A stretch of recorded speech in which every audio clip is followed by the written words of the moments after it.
Напълно неясно защо не може да се завие надесно там. Никаква конфликтна точка от никъде.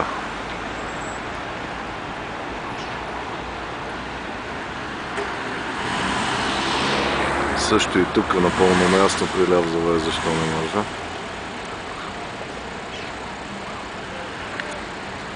И трите светофара светят в червено. Няма никакъв проблем да се завие надясно на този светофар. Никаква конфликтна точка, без да се пропускат каквито и да било други коли, само пешеходците. Същото лъжи и тук. Защо тези да могат да завият надясно?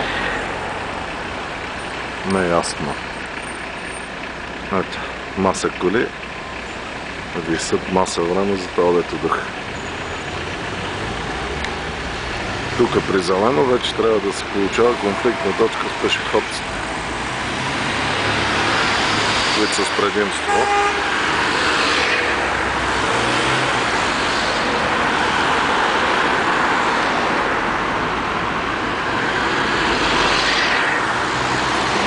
При светофар, който свети наляво в зелено от тази страна, от другата страна стоят на червено, вместо да могат да завият надясно.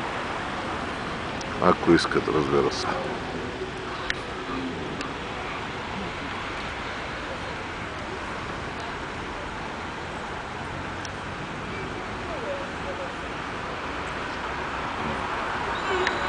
Отново тройно червено. Чакане. Завиващи коли наляво, но не и завиващи коли надясно, при условие, че за пешеходците отсреща е червено.